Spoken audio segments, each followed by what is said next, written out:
নমস্কার, বাংলার প্রাইম টাইমে আমি ময়ূক রঞ্জন ঘোষ এবং আমার সাথে এই মুহূর্তে বিশাখা রয়েছেন। সুনিতা উইলিয়ামসকে নিয়ে গোটা পৃথিবী শুধু নয়, প্রত্যেকটি দেশের মানুষের এই মুহূর্তে গর্ব, এবং সেই ছবি আমরা আরেকবার যতবার দেখব এই ছবি ততবার যেন মনে হবে যে নতুন করে দেখছি। দেখুন, সেই সময় যখন ফ্লোরিডার সমুদ্র উপকূলে সুনিতা উইলিয়ামস যে ক্যাপসুলের মধ্যে ছিলেন, যে ড্র্যাগন ক্যাপসুল, সেখান থেকে প্যারাশুট করে একটু একটু করে ভয়ঙ্কর পজিশন থাকে এই মুহূর্তে, কারণ এই সময়টাতেই আগুন লেগে যেতে পারে, অত্যধিক বেশি টেম্পারেচার হয়ে যেতে পারে। দেখুন, সমুদ্রে গিয়ে পড়লো এবং তার কয়েক মিনিটের মধ্যে সুনিতা উইলিয়ামস তাকে বের করে আনা হলো। কিন্তু তারপরেই কাহানি মে টুইস্ট, অন্তত পশ্চিমবঙ্গের মানুষের জন্য, কারণ সুনিতা উইলিয়ামসের এই যে ঘটনাটা গোটা বিশ্ব দেখলো, তারপর আমরা নতুন করে একটা জিনিস আবিষ্কার করলাম যে মুখ্যমন্ত্রী মমতা বন্দ্যোপাধ্যায় তিনি মহাকাশ বিজ্ঞানও জানেন। বিশাখা, এটা আমার জন্য একটা নতুন জানা। তুমি কতটা কি জানতে পারছো এই সম্বন্ধে? তুমি যেভাবে বললে ময়ূক, সত্যি মানে আমরা কাছের মানুষকে কতটুকুই বা চিনতে পারি বলো। ঘরের মেয়ে সুনিতা উইলিয়ামস ভোর রাতে পৃথিবীর মাটি ছুঁয়েছেন, মহাকাশ বিজয় করে 9 মাস ধরে মহাকাশে দাপট দেখিয়ে ফিরেছেন সুনিতা এবং তার সহকর্মীরা। ভারতীয় বংশোদ্ভূত সুনিতাকে নিয়ে সারা ভারত উচ্ছ্বাসে ভাসছে। তবে সুনিতা উইলিয়ামস, তাকে তো সবাই চেনেন। কেউ কেউ তো এমনই থেকে যান যারা নানা দিকে নানা বিষয় পারদর্শী, কিন্তু তাদেরকে আমরা কজনই বা চিনতে পারি বলো তো ময়ূক? সত্যি কি আমরা তাদেরকে দেখেও এত কাছে বলেই বোধহয় আমরা তাদের বুঝতে পারি না যে তাদের মধ্যে কত গুণের সমাহার, একই অঙ্গে কত সে রূপ। আমরা খুব কাছের মানুষকে বলছি। 294টা কেন্দ্রে 2021 সালে মুখ্যমন্ত্রী বলেছিলেন তিনি একাই প্রার্থী। যে যেখানে থাকুক না কেন 294 কেন্দ্রে বাংলার মানুষ বাংলার মেয়েকেই চায়, এবং এহেন বাংলার মেয়ে মুখ্যমন্ত্রী তিনি বিভিন্ন ক্ষেত্রে এমন কিছু কথা বলেন, একদম চট জলদি এত সহজভাবে বলে দিতে পারেন, আমরা ভাবতেও পারি না। আমরা যদি একটু মনে করে দেখি, কোনো প্রশাসনিক বৈঠক চলছে, সেখানে কেউ হয়তো একটু স্ফীত চেহারার, তাকে হয়তো হঠাৎ এমন কিছু বলে দিলেন যে কি এক্সারসাইজ করেন কি করেন না, কি করা উচিত, কি খাওয়া উচিত, এমনকি কিছু ওষুধও বাতলে দেন তিনি। কি সুন্দরভাবে বলতে পারেন। আর এ তো গেল চিকিৎসা বিজ্ঞানের কথা। তার পাশাপাশি যদি ভাষার কথা বলি, সে ভাষার দখল, আমরা যদি বলি সে ভাষার দখল, তো তিনি যদি তার একমাত্র উপমা হতে পারেন, মাননীয়া নিজের একমাত্র উপমা।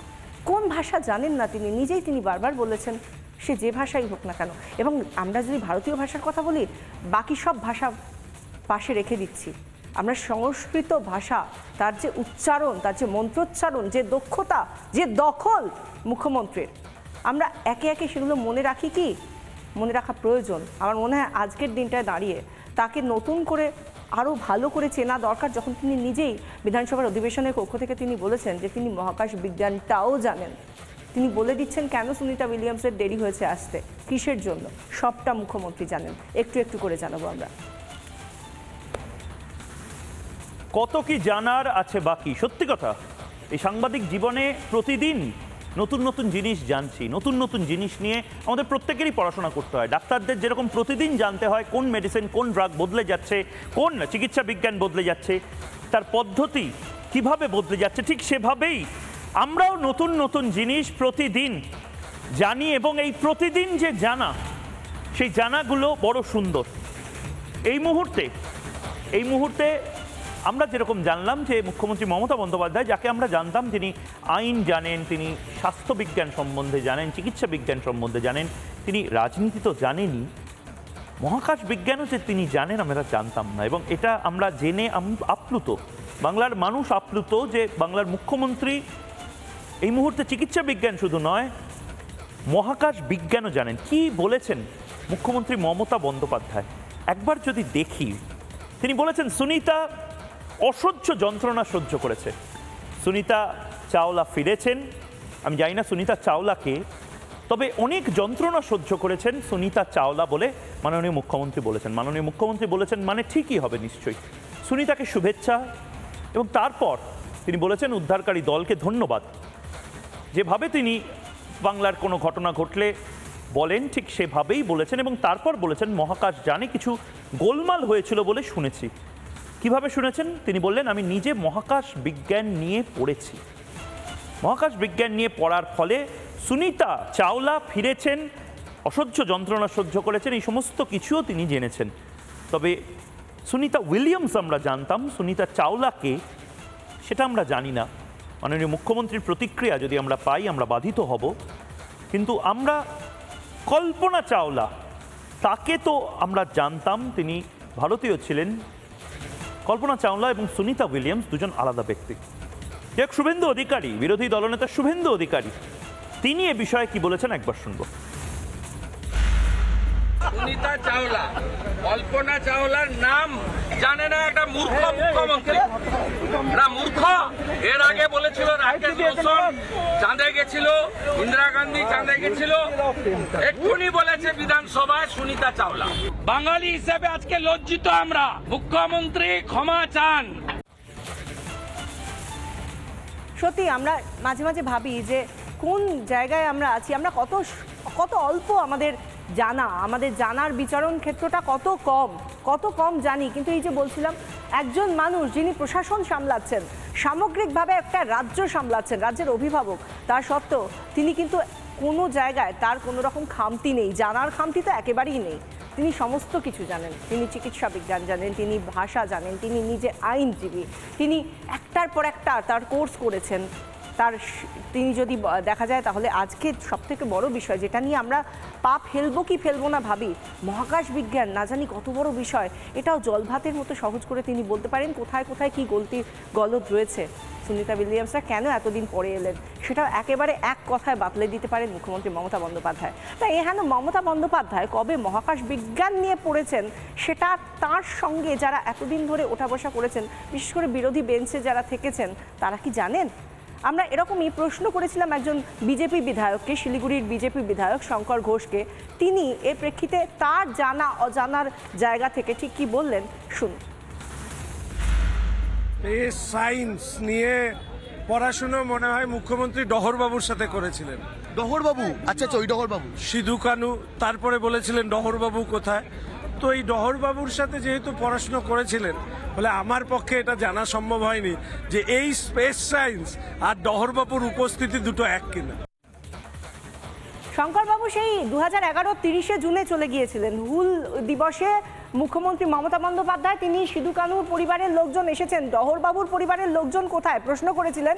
এবং হয়তো তিনি সেই সময় ভুলে গিয়েছিলেন যে ডহর বলতে সাধারণত রাস্তাকে বোঝায়, এবং কলকাতায় সিধু কানু ডহর বলতে এসপ্ল্যানেড রো যেটা ইস্ট তাকে বোঝানো হয়। তো যাই হোক, সে সমস্ত বিষয় তো গেল। কিন্তু এই যে মহাকাশ বিজ্ঞানের কথা বলছিলাম, মুখ্যমন্ত্রী বলেছেন তিনি মহাকাশ বিজ্ঞান ভালো মতোই পড়েছেন, জানেন খুব ভালো করে। তো এই নিয়ে তার যে পরিসরটায় তিনি অনেক মানুষকে পেয়ে গিয়েছেন। তিনি বলেছেন রাকেশ রোশন চাঁদে গিয়েছিলেন। কবে বলেছেন? চন্দ্রযান 3 যখন গিয়েছিল, যখন চাঁদে অবতরণ করেছিল, তখন তিনি বলছেন রাকেশ রোশন চাঁদে গিয়েছিলেন। তিনি বলছেন ইন্দিরা গান্ধীও চাঁদে গিয়েছিলেন। কি বলেছিলেন একবার শুনুন। যখন চাঁদে পৌঁছালো, রাকেশকে জিজ্ঞেস করেছিলেন উপর সে হিন্দুস্তান কেসা লাগ রা হ্যায়? ও বলেছিল সারে জাহাঁ সে আচ্ছা। এই কথাটা আমি আজও মনে রাখি, তার কারণ সেদিন থেকে গর্ব হয়েছে। অটল বিহারী বাজপেয়ীও করেছে পোখরান। আমি তো জানি, আমি তখন রেল মিনিস্টার ছিলাম। পাইপগুলো কোথা থেকে গেছে এটা তো আমাকেও জোগাড় করতে হয়েছে। আমি ভেতরকার ব্যাপার বলবো কেন? সিক্রেট আমি কখনো বলি না। কাজেই মনে রাখবেন, এর আগেও অনেকবার হয়েছে। আমাদের বৈজ্ঞানিকরা চিরকালই কাজ করেন, তাই নাসা থেকে ভাষা আমাদের ছেলে মেয়েদের দাম খুব বেশি। বিশেষ করে আমরা সত্যিই জানতাম না মুখ্যমন্ত্রী মমতা বন্দ্যোপাধ্যায় মহাকাশ বিজ্ঞান নিয়ে জানেন। অবশ্যই মুখ্যমন্ত্রী মমতা বন্দ্যোপাধ্যায় নিশ্চয়ই মহাকাশ বিজ্ঞান, সমুদ্র বিজ্ঞান, চন্দ্র সূর্য গ্রহ তারা সমস্ত কিছু নিয়ে জানেন, কিন্তু আমরা আসলে জানতাম না। মানে প্রাতিষ্ঠানিক কোনো শিক্ষা বোধহয় মহাকাশ বিজ্ঞান নিয়ে ওনার নেই। কারণ আমরা যে এফিডেভিট রয়েছে সেই এফিডেভিট দেখে, মানে যে হলফনামা রয়েছে নির্বাচন কমিশনের, সেই হলফনামাতে যে যে তথ্যগুলো দেওয়া রয়েছে বা আমরা রিসার্চ করে যে যে তথ্য পেয়েছি, তাতে 1970 সালে দেশবন্ধু শিশু শিক্ষালয় থেকে উনি মাধ্যমিক পাশ করেছেন। 1974 সালে যোগমায়া দেবী কলেজ থেকে উনি স্নাতক হয়েছেন, মানে গ্র্যাজুয়েশন পাশ করেছেন। আমি জানি না গ্র্যাজুয়েশনটা উনি স্পেস সায়েন্সে করেছেন কিনা। সে সময় যোগমায়া দেবীতে স্পেস সায়েন্স ছিল বলেও আমার মনে হয় না। 1977 সালে কলকাতা বিশ্ববিদ্যালয় থেকে MA পাশ করেছেন মুখ্যমন্ত্রী, কিন্তু সেটাও স্পেস সায়েন্সে কিনা আমাদের কাছে কোনো তথ্য নেই। 1980 সালে শ্রী শিক্ষায়তন কলকাতা বিশ্ববিদ্যালয়ের অন্তর্ভুক্ত, সেখান থেকে বিএড অর্থাৎ যে বিএড টিচার্স ট্রেনিং, সেই টিচার্স ট্রেনিং তিনি পাশ করেছেন, কিন্তু সেটা স্পেস সায়েন্সের ওপর টিচার্স ট্রেনিং কিনা আমাদের কাছে কোনো তথ্য নেই। এবং 82 সালে যোগেশচন্দ্র চৌধুরী কলেজ থেকে তিনি LLB পাশ করেছেন। LLB মানে আমরা অন্তত জানতাম যে লিগাল বা আইনজ্ঞ হওয়ার জন্য, আইনজীবী হওয়ার জন্য যে প্রশিক্ষণ নিতে হয় সেই প্রশিক্ষণ, মহাকাশচারী হওয়ার জন্য যে প্রশিক্ষণ নিতে হয় আমরা আলাদা জানতাম, কিন্তু নিশ্চয়ই উনি প্রাইভেট টিউশনের মতন করে বা অন্যান্য জায়গাতে মহাকাশ বিজ্ঞান নিয়ে পড়াশোনা করেছেন। কিন্তু উনি শুধু মহাকাশ বিজ্ঞান নিয়ে নন, উনি চিকিৎসা শাস্ত্র নিয়েও যথেষ্ট ভালো বোঝেন, হয়তো ডাক্তারদের থেকে নার্সদের থেকেও ভালো বোঝেন, এবং তিনি বিভিন্ন জায়গাতে প্রেসক্রিপশনও দেন, হয়তো তিনি ওষুধও সাজেস্ট করেন। এই সমস্ত কিছু অন রেকর্ড, অন ক্যামেরা করেন। যেরকম একদিন উনি একজন রাজনৈতিক ব্যক্তিত্বকে তিনি বলে দিয়েছিলেন প্রেসক্রিপশন লিখে কি কি করতে হবে, কি কি আয়ুর্বেদ করতে হবে, কি এক্সারসাইজ করতে হবে, সকালে কি করতে হবে, রাতে কি করতে হবে, ফুল ডায়েট চার্ট এবং ফুল প্রেসক্রিপশন যেন উনি বলে দিয়েছিলেন মুখ্যমন্ত্রী মমতা বন্দ্যোপাধ্যায়। কি বলেছিলেন একবার শুনি। ভুঁড়ি যেভাবে বাড়ছে, এ তো আপনি যে কোনো দিন ব্লক করে যাবেন মনে হচ্ছে। ব্লক হবে না, হাঁটাচলা করছেন নাকি? ভালো করে দিদি শুনেন, না তো আমার সুগার আছে না প্রেসার আছে, নিশ্চয়ই কিছু কোনো লিভারের প্রবলেম আছে। কিচ্ছু নেই, ডেফিনেটলি কিছু তো আছে। এত বড় মধ্যপ্রদেশ কি করে হলো? একটাও মেডিসিন খাই না এখন পর্যন্ত। মমতা বন্দ্যোপাধ্যায় বরাবরই ভীষণভাবে সংস্কৃতি মনস্ক, এবং গান, নাচ, কবিতা, সমস্ত কিছু, ছবি আঁকা, সমস্ত কিছুতে তিনি ভয়ঙ্কর পারদর্শী। তিনি এতটাই পারদর্শী, নির্মলা মিশ্র একজন প্রবাদপ্রতিম সঙ্গীত শিল্পী, তিনি নাকি গান গাইতেন এবং পেছন থেকে বলতেন যে আমাকে লিরিক্স দে। মমতা বন্দ্যোপাধ্যায় এটা নিজেই বলছেন যে তার যদি কথা কোনো রকমভাবে গুলিয়ে যেত, নির্মলা মিশ্র ভরসা করে থাকতেন মমতা বন্দ্যোপাধ্যায়ের ওপর কথার জন্য। গানের কথা ভুলে গেলে মমতা বন্দ্যোপাধ্যায় তাকে সাহায্য করতেন, কাকে না নির্মলা মিশ্রকে। ভাবতে পারছেন? শোনাবো সেই বাইকটা, শুনুন। নির্মলাদি আমার পাশে বসেছিলেন, তখন ওখান থেকে সবাই বললেন নির্মলাদিকে একটা শোকের গান গাইতে। নির্মলাদি তখন আমার দিকে তাকাচ্ছে, বল না একটা গান বল না। তখন আমি বললাম তুমি দাঁড়িয়ে আছো, তুমি আমার গানের উপরে এটা ওপারে এটা করতে পারো, তুমি আছে দুঃখ আছে মৃত্যু এটা করতে পারো, তুমি জীবন ও মরণও এটা করতে পারো। তখন আমাকে গানগুলো বেছে বললেন ঠিক আছে, আমি দাঁড়িয়ে আছো, তুমি আমার গানের উপরে গানটা আমি করব, কিন্তু তোকে পেছন থেকে আমাকে কথা সাপ্লাই করতে হবে। হ্যালো, মহা মুশকিল। নির্মলাদি গানটা ধরলেন আর পেছন থেকে আগের লাইনগুলো আমি বলতে শুরু করলাম। সবসময় এটা বলা হয় যে কোনো শিল্পীকে, যে কোনো জ্ঞানী ব্যক্তিকে সবার আগে ভীষণ নরম হতে হয়, কোমল হতে হয়, ভদ্র হতে হয়, শোভনীয় হতে হয়। সেই কি উদার, কীরকম বিনম্র তিনি বলছেন হেসে হেসে যে কীভাবে তিনি নির্মলা মিশ্রকে গান বেছে দিতেন। এরকম শুধু একটা ক্ষেত্রেই নয়, তার ভাষার দখল। সে যদি বলতে হয় কোন ভাষা জানেন না বলুন তো আমাদের মুখ্যমন্ত্রী মমতা বন্দ্যোপাধ্যায়, তিনি নিজে বলছেন বিদেশি ভাষা, কোন বিদেশি ভাষা চাই, এ রাজ্যের বাইরের ভাষা সব তার দখলে। কি বলছেন শুনুন।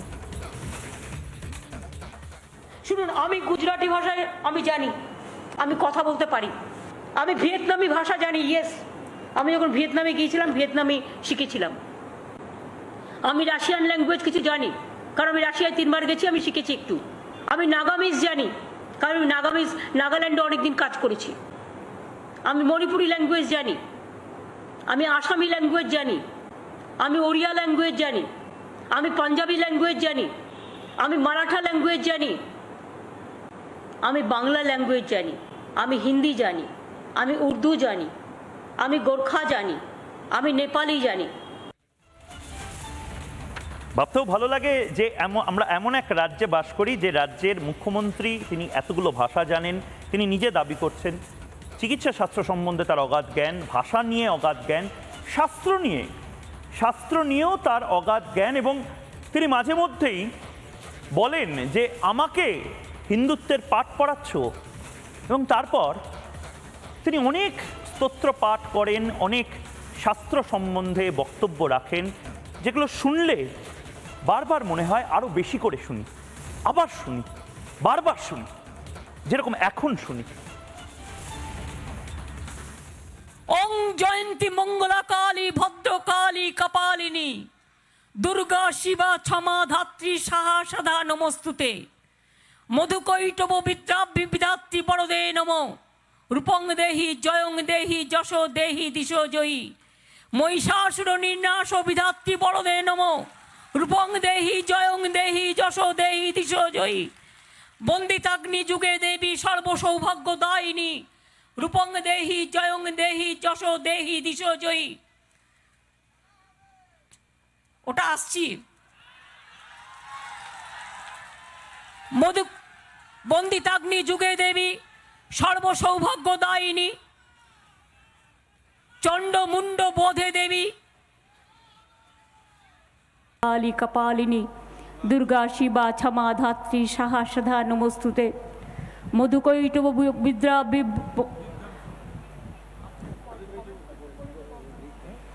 মধুকৈটব বিদ্যা বিধাত্রী বড়দে।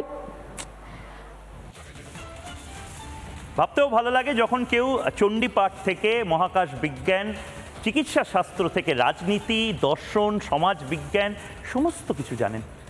এটাই বোধহয় এই মুহূর্তে আমরা সেলিব্রেট করবার জন্য এই শোটা করছি। শুধুমাত্র এই স্তোত্রপাঠ এবং তার বারবার শোনার যে ইচ্ছা, সেই ইচ্ছা শুধু নয়, আরেকটা ইচ্ছা আমাদের হয়েছে রিপাবলিক বাংলায়। আমরা মমতা বন্দ্যোপাধ্যায়ের সরস্বতী মন্ত্র, যে মন্ত্র আমরা বারবার শুনে এসেছি ছোটবেলা থেকে, মুখ্যমন্ত্রী মমতা বন্দ্যোপাধ্যায়ের মুখে সরস্বতী মন্ত্র ভারী শুনতে ইচ্ছা করছে আজ। একবার শুনি। দেবী চরাচর সারে কুচশিচ ভূত মুক্তাহারে বিনা পুস্তক রঞ্জিত হস্তে সরস্বতী মহাভাগে বিদ্যা কমলা লোচনে বিশ্বরূপে বিশালাক্ষী সরস্বত্যই নমো নমো। মমতা বন্দ্যোপাধ্যায় যেখানে যে রাজ্যেই যান না কেন সেখানকার সংস্কৃতিকে নিজের করে নেন, সেখানকার পরিচ্ছদ নিজের পোশাক বানিয়ে নেন, সেখানকার পরিচ্ছদকে সেভাবে তিনি সেজে ওঠেন। সেরকম আমরা দেখেছিলাম যখন তিনি মেঘালয় গিয়েছিলেন, এক তো সেরকম রূপে তিনি ধরা দিয়েছিলেন, আর অন্যদিকে সেখানকার ভাষা, সেখানকার সুর কি সুন্দর করে এক সুরে বেঁধে দিয়ে তিনি একটা শব্দ উচ্চারণ করেছিলেন। সে শব্দ নয়, সঙ্গীত হয়ে দাঁড়িয়েছিল আমাদের সামনে। শুনুন। কাকু কাকু I asked somebody, what is your name? They said, just like a music rhythm. They said, Koo. The people name, they said, Kaku. It is just like a music rhythm. Kaku.